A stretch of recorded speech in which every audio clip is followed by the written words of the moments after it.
Aí entra a objeção clássica medo. Sempre a cliente, quando vai entrar em contato com você, para a cliente é um mundo novo. Ela não sabe que existia isso de sobrancelha. E aí, ela não tem certeza se esse design de sobrancelha que você vai fazer, se é para ela. Sabe o que normalmente ela vê por aí? Ela vê meme de sobrancelha com as pessoas com a sobrancelha preta. Só que para ela não é meme. Ela acredita que aquilo é real. Ela não entende. Quem entende isso são as profissionais e algumas pessoas que param para ver aquilo. Quando você desconhece um assunto e alguém faz uma brincadeira dentro daquele assunto, só é óbvio para quem sabe daquilo. Para quem não sabe, não é óbvio. E aí a pessoa vai falar para você, ó, se eu chego para você e falar assim, olha, você sabe que é normal lá num país congelado, lá na Antártica, é normal eles ficarem 2 meses sem tomar banho. Aí, se você não conhece ou não sabe de nada de lá, você vai falar: nossa, verdade. Só que isso pode ser uma piada, um meme. Eles tomam. É de uma maneira diferente que a gente, mas tomam.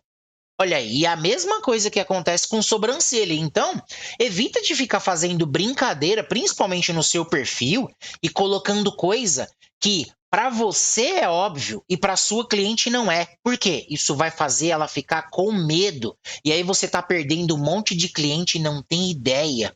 A cliente vai olhar, vai ver que o seu perfil você fica publicamente comendo o toco das clientes, fica publicamente colocando coisa de meme que ela não entende, ela sai do seu perfil, não é interessante para ela. O seu perfil de sobrancelha, ele precisa, que a gente vai falar sobre isso. A gente não chegou nessa parte ainda, mas a gente vai conversar sobre isso e eu vou te orientar, é tudo que tem que ter certinho. Então, se ela não tem certeza o que é uma sobrancelha, porque ela nunca fez ou teve uma experiência ruim. Então, o ideal é que você tranquilize essa pessoa, tanto com os conteúdos e com outras coisas que você vai fazer. Mas, ó, quando ela está comprando, tá lá num processo ali de compra para fechar ali com você. A cliente tem medo do que espera ela. Ela tem medo do lugar, ela tem medo da profissional, ela tem medo do ambiente, ela tem medo de ser enganada de novo, porque talvez é muito provável que ela já tenha sido enganada. E por isso, os 4 pilares de conteúdo que tem que ter lá dentro do seu Instagram, que eu ensino, que eu vou ensinar no módulo de Instagram, eles devem ser respeitados.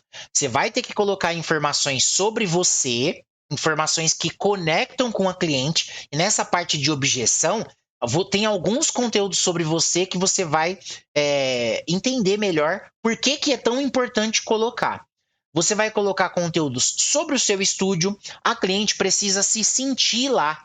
O objetivo é não fazer enfraquecer essa objeção do medo já. Se ela vai ficar com medo do lugar, onde que é? Será que se você tem um cachorro, o cachorro vai ficar passando lá no meio do atendimento? Então, se você tem algum animal de estimação, explica. Olha, gente, ele não fica aqui no estúdio. O animal de estimação fica em outro lugar. O gato não fica passando aqui no meio das suas pernas, ele não vai fazer isso. Ele fica em outro lugar. Ou se o gato fica, gente, o gato fica aqui, ó. Eu separo o atendimento, eu trabalho com o procedimento que não é perfuro cortante, então, e como eu tô no começo, aqui, ó, tem aqui, ele fica. Isso daí você não precisa fazer publicamente, mas é importante avisar para a cliente, que é o que ela, ó, o que você não pode deixar a cliente com medo ou sem saber o que esperar quando ela for aí. Ela tem que saber o que ela vai encontrar. Ela tem que saber a realidade do que ela vai encontrar. Isso vai melhorar muito a sua quantidade de venda. Muita gente não vende, por quê? Porque o estúdio no Instagram, eu não sei se você já percebeu isso, é só coisa maravilhosa. É só coisa linda. E só é foto do pedaço. É uma foto de um pedaço onde tem aqui a garrafa de café, do cantinho do café. É um pedaço ali. E aí, quando a cliente vai lá, não parece com aquele estúdio que ela estava vendo nas redes sociais. Então, é importante você mostrar a realidade. Olha, uma estratégia com base na verdade, ela é imbatível, ela vai vender mais. Porque a cliente vai saber que lá é daquele jeito e aí ela vai querer ir mesmo assim. Por quê? Você está falando para ela como exatamente as coisas são lá. Então não fica com medo. né? Não fica com medo de falar para cliente como que tá e tudo certo. E aí, aí a gente vai além aqui, ó. Continua. Como que chega isso para cliente, né? Como que chega? Normalmente a cliente fala assim para você, ó. Isso daqui são mensagens reais. Eu recebi essas mensagens muitas vezes na recepção quando eu estava fazendo atendimento, ó.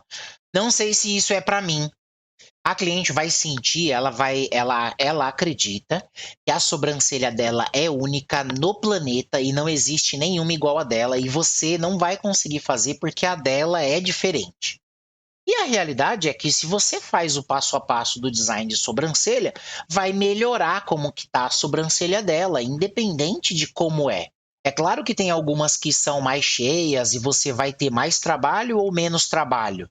Vai ter alguma sobrancelha com mais falhas ou menos falhas. Mas sobrancelha é sobrancelha. No final das contas, você vai conseguir sim fazer qualquer uma. E não tem uma cliente tão especial que é uma sobrancelha que ninguém no mundo consegue fazer. Consegue. Ela fala assim também, ó. Nunca fiz a sobrancelha. Será que cada objeção dessa não pode virar um vídeo para você criar dentro do seu Instagram? Anota aí, ó, publicações para criar.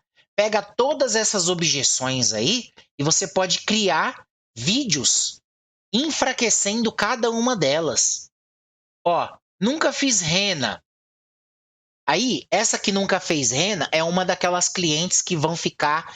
Ela fica morrendo de medo quando ela vê aquela sobrancelha toda preta. Ela fica pensando que vai ficar daquele jeito.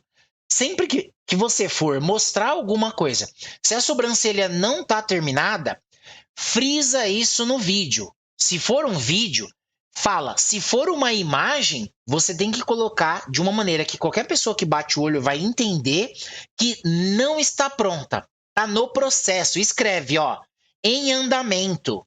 Porque a cliente vai pensar que aquilo tá pronto, ela vai passar para a próxima.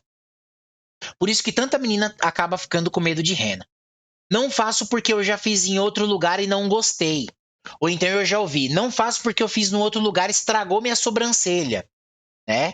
E às vezes esse lugar não era nenhum lugar nada, era uma amiga dela que falou assim: "Ah, deixa eu fazer a sua". Não tinha feito nenhum, não tinha feito nada. Ela simplesmente foi lá e falou assim: "Ah, deixa eu fazer a sua". Fiz a minha, deixa eu fazer a sua. E por algum motivo ela não gostou, ou porque tirou muito. Eu acho que principalmente porque ou tira muito, ou tira algum pelinho errado. Eu acho que essa é a maior reclamação que a cliente pode ter. Ou então ela pode falar: e se você errar? O que você vai responder se ela falar? Se você errar? Normalmente você fala o que vai acontecer, né?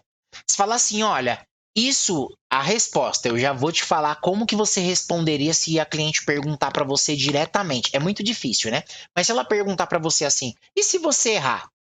Você vai responder para ela o seguinte: olha, é muito difícil isso acontecer, né? Não é normal errar nos procedimentos, até porque tem um passo a passo, tem um começo, meio e fim, né, na sobrancelha, e tende a dar certo. Até porque eu posso mandar fotos de antes e depois com os procedimentos, com o resultado dos procedimentos para você ver. Mas tudo bem. Se acontecer isso, o que eu vou fazer? Eu vou resolver para você. A gente vai. Aí você vai falar o que você vai fazer. Você consegue tirar a rena? Se você errou ali na hora, se teve algum erro pequeno, como que você faz? Dá para você tirar ali um pouco da marcação? Aí você fala para ela, olha, e se acontecer de ficar a sobrancelha, você ir embora, não gostar, e depois como que eu vou resolver? A gente espera, porque em 7 dias vai sair, ou em 15 dias, aí você fala em quanto tempo aproximadamente vai sair esse procedimento. E quando sair, a gente refaz o procedimento para você. E isso é uma resposta que você não é pública. Você vai falar o que você vai fazer se você errar na sobrancelha dela. Mas você tem que perguntar antes por que por que ela acha assim. Por que ela está perguntando isso? Se não é normal que você erre. E aí ela vai falar geralmente é um motivo que está por trás de outro. Mas dá para responder todos eles, é tranquilo. Ó. Outra coisa que ela, quando ela tem medo, ela costuma falar. Não faço porque ninguém acerta minhas sobrancelhas. Às vezes ela foi em uma pessoa só. E a pessoa não fez alguma coisa que ela não gostou, não concluiu algum processo, ou enfim, não gostou. Ou então ela pode falar. E aí, no caso, ela acabou não querendo mais fazer com ninguém, porque acha que ninguém acerta. Não faço porque a minha sobrancelha é única. A minha sobrancelha ninguém acerta, que eu tinha falado, ela se sente a última bolacha do pacote, né? Então, por causa disso, ela acha que ninguém vai acertar e não vai fazer. E a realidade é que tem jeito, que você consegue fazer a sobrancelha de qualquer pessoa. Não faço porque a minha é muito cheia. Ela pode falar que, não, a minha é muito cheia, dá muito trabalho, demora muito. E aí eu eu fico com medo de fazer. Ou então ela pode falar, eu tenho medo. Ela pode falar também que é muito ralinha dela, viu? Eu não faço porque eu tenho medo de tirar muito. Eu tenho medo que você tire muito. Eu tenho medo de ficar mais falhada do que já é, ou mais ralinha do que já é. Isso não tá nem aqui no material, então anota aí. Do mesmo jeito que tem cliente que acha que porque é muito cheia, tem cliente que acha que porque é muito ralinha também, você pode não conseguir fazer. Ou no caso, veja bem, não tem relação com você. É um medo dela. É um medo que ela tem de a sobrancelha dela não ficar boa. Normalmente não tem relação com você. Ela vai falar isso para qualquer pessoa. Ou então tenho medo de me dar alergia. Então, ó, veja bem, ela não tem alergia. Ela tem medo que dê alergia. Isso é material para você fazer conteúdo que fica bacana. Tem alergia de pinça, da rena, de algum produto, de gilete. E aí, quando você está naquela conversa com a cliente, você pode sempre perguntar logo no começo do atendimento. Você tem alergia a algum produto? Já te deu alergia a alguma coisa? Você já usou gilete? Tem alergia a gilete? Se você faz a finalização com gilete, você pode perguntar isso no começo do atendimento. Por quê? Porque se você não falar nada e na hora que você for finalizar, você finalizar com gilete e der alguma alergia na cliente, você deveria ter perguntado no começo do procedimento, né? Apesar de que, geralmente, quando você pega a gilete, se a cliente vê, ela fala. Só que o negócio é que se ela não vê. Então E outra coisa, quando a cliente tem alergia, ela já fala. Isso daqui que eu tô falando é quando é medo. Ela tem medo, ela não tem alergia. Ela tem medo. E se der alergia? É muito raro, ela já deve ter feito a sobrancelha, ela já deve ter usado gilete, raspou a axila com gilete, fez um monte de coisa com gilete já. É muito provável que não tenha. Só que, em todo caso, é importante você perguntar no começo do atendimento. Isso também faz o seu atendimento ficar mais profissional.